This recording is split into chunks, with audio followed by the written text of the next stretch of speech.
Almighty God for this day. To God be all the honor and glory forever and ever. Let me express my profound thanks and gratitude to the President and Commander-in-Chief of the Armed Forces of Uganda. It is through his wise stewardship that our great army has grown from 27 armed men on the 6th of February 1981 to the powerful force it is today. I want to thank Afandi Saleh, our historical number 2 in the NRA UPDF, for coming to preside over this function. I want to thank the outgoing CDF, General Mbadi, for all the work you have done with your team in building our esteemed military. General Mbadi is an officer I have always respected, and I know he will do very well in his new assignment. We wish them well.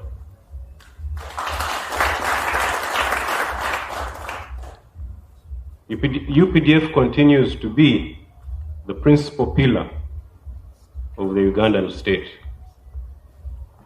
Ugandans can disagree on a lot of things, on politics, on how the economy is running, on inaction, on the scourge of corruption, and so forth, but they all respect and revere the UPDF. UPDF is the central institution of Ugandan nationhood.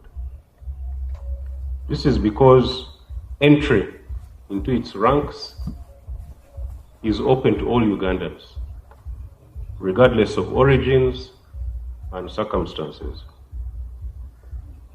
So the responsibility we bear is enormous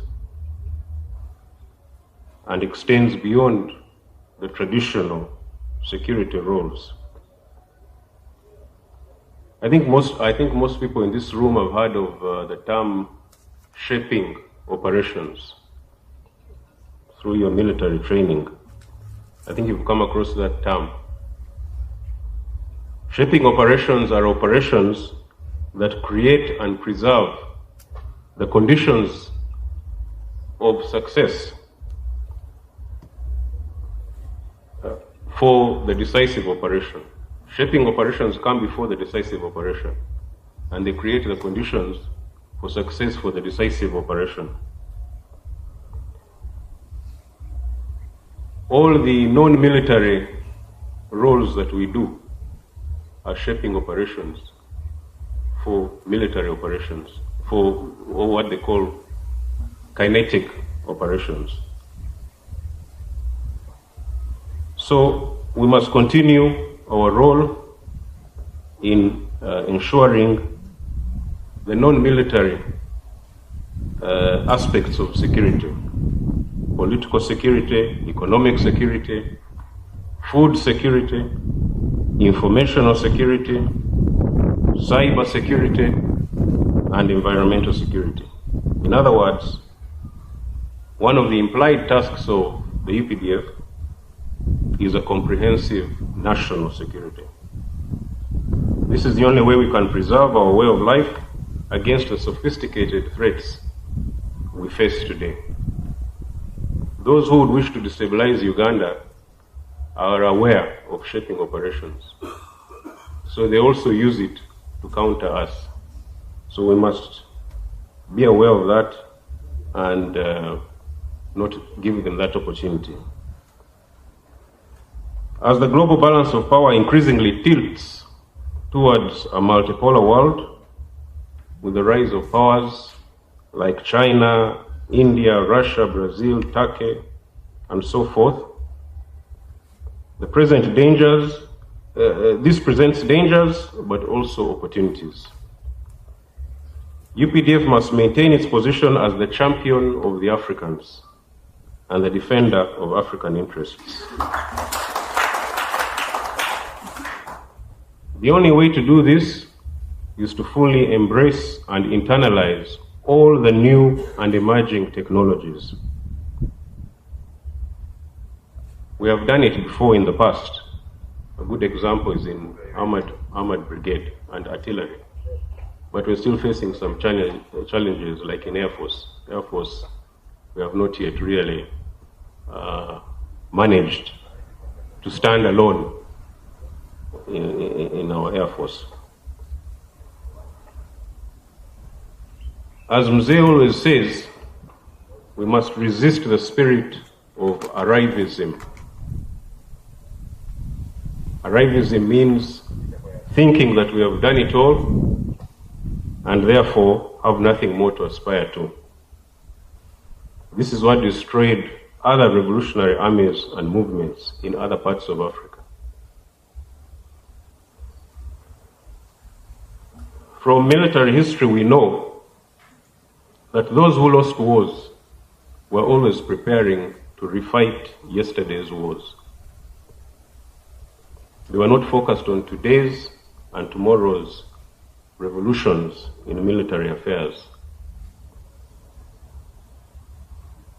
Mzee also says we must never be a Boy Scout movement like other armies in Africa.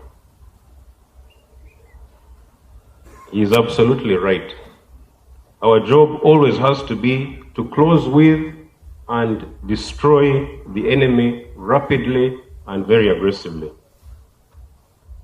Our training schools must disseminate this spirit to our young officers and soldiers. Those young officers and soldiers are the future of this military and must be educated in these values and in our history. The new team, I hope, will strive for only the best for our men and women in uniform, the best equipment, the best accommodation, the best health care, the best uniforms, the best education for our children, etc. This can only be done by fighting the evil of corruption and mismanagement of resources. I call upon all officers and men of the UPDF to join with us in banishing this curse forever from our beloved army. Just like we did some decades ago, over the issue of ghost soldiers. There was a time when ghost soldiers were a big problem for this force, but we managed to close that chapter. I believe that corruption and mismanagement of resources, too, will be a chapter that we close in the UPDF. Moving forward, I look forward to working with you all to achieve these objectives and more that we shall expound on in other forums. God bless Uganda. God bless the UPDF.